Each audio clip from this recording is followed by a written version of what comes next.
Good morning. It's about 6:15.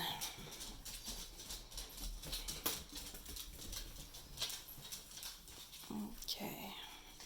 Come on, pups. We're gonna let the dogs outside.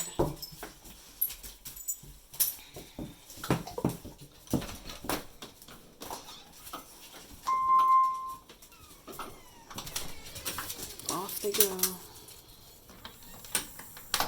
I'm gonna feed the cats first, because otherwise the kitten really pests. I always just stick their dishes in the dishwasher at night so that they're clean every day.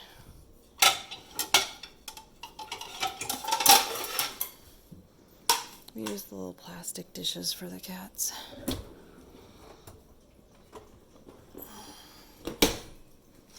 Hi, Jan. Okay, kitten. The kitten's very annoying in the morning when she wants food. She's very pushy, and sometimes the other cats swat at her. So these small cans are what we give them in the morning. All right, pushy kitten. Okay, pushy kitten.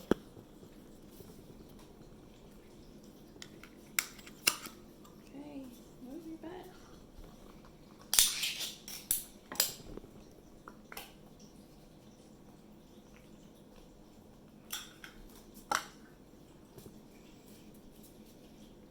So kitten gets her can first. Hey, Jennifer.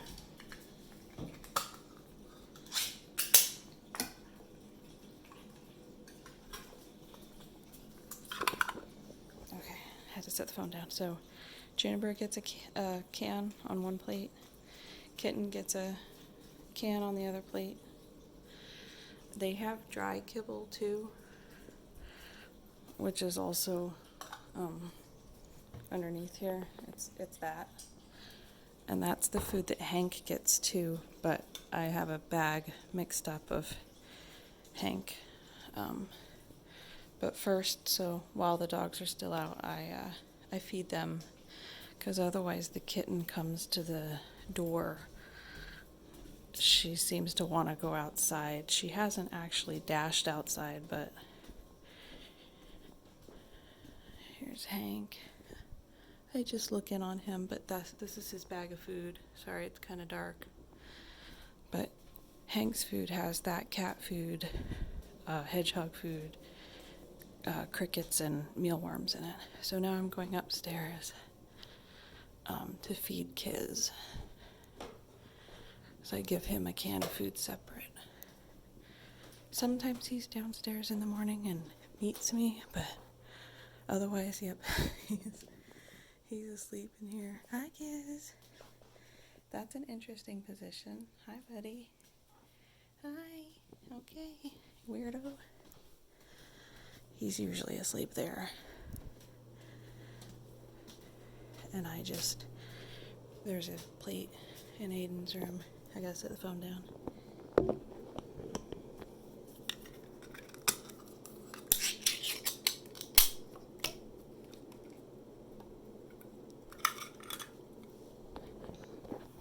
And that's the food from last night, but either Kiz or the kitten will pick at it, and then the other food is there, so.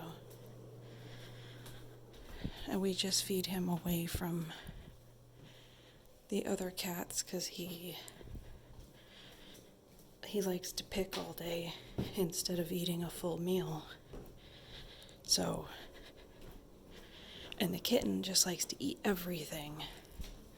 So if we keep a bit of food separate, then Kiz has more chance to eat.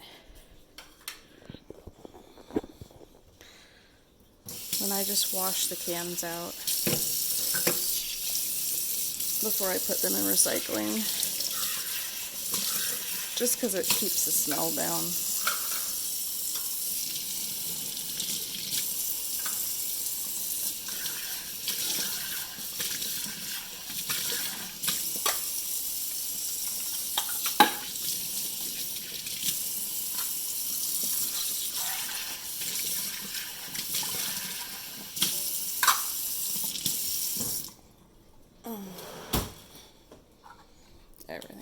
recycling. Okay. Now they're still eating. Kids has food. Dogs have been outside all this time.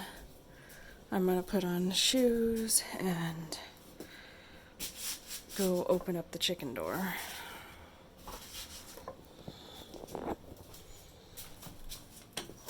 And they're always just about ready to come in and go inside for their nap. Oh, geez, Divvy, relax.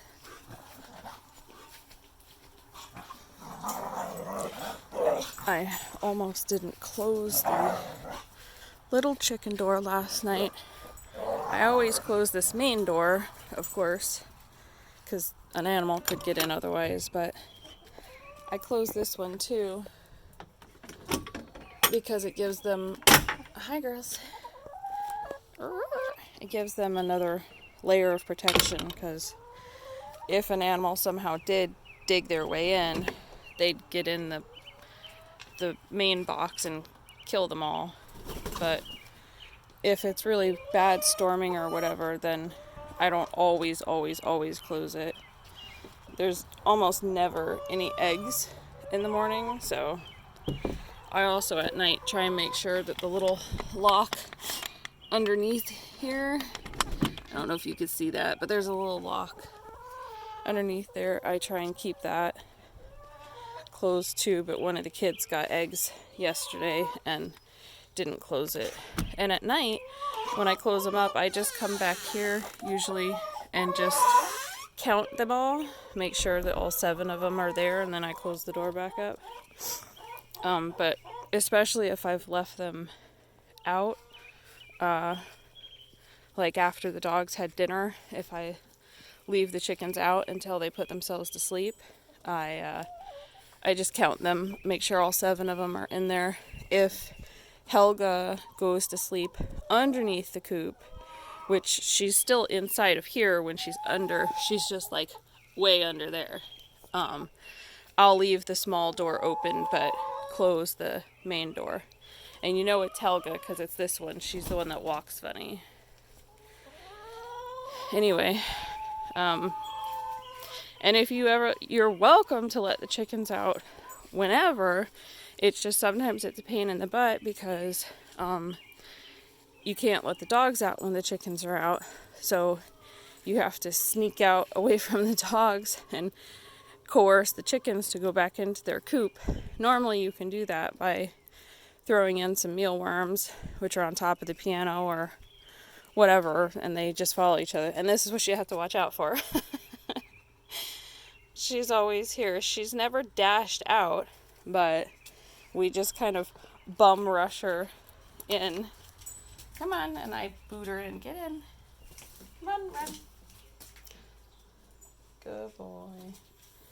Good boy. Yeah, you just have to always watch her. She's always underfoot. Like even when you get here and bring your stuff in, or when you take your stuff out, like you probably want to make sure the dogs are either in the crate or outside. And you could maybe, if she's being curious, she might be staying away hiding from you, but if she's staying around curious, maybe stick her in the bathroom over there while you're getting your stuff in, because she tends to just always be underfoot. Anyway, that's pretty much our morning routine, and then we'll go to bed.